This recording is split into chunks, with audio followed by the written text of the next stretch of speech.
Iran যুক্তরাষ্ট্র যুদ্ধের প্রভাবে বিশ্বের অন্যান্য দেশের মতো বাংলাদেশেও তৈরি হয়েছে জ্বালানি তেলের কৃত্রিম সংকট। সরকার কর্তৃক শুক্রবার থেকে রেশনিং পদ্ধতিতে তেল সরবরাহের সিদ্ধান্তের আগে প্যানিক বাইংয়ের কারণে অনেক পাম্পেই শেষ হয়ে যায় তেল। সংশ্লিষ্টদের তরফ থেকে বলা হয়, শুক্র শনিবার সরকারি ছুটি থাকায় ডিপো থেকে তেলবাহী গাড়ি চলাচল বন্ধ ছিল।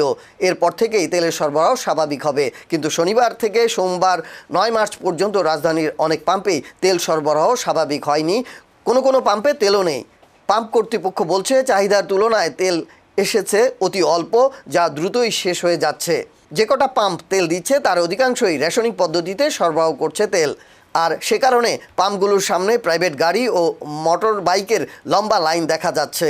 কোনো পাম্প 24 ঘন্টায় দিচ্ছে সার্ভিস, আর সে কারণে কেউ গভীর রাত থেকে লাইনে দাঁড়িয়ে 4-5 ঘন্টা পর পাচ্ছেন কাঙ্ক্ষিত তেল।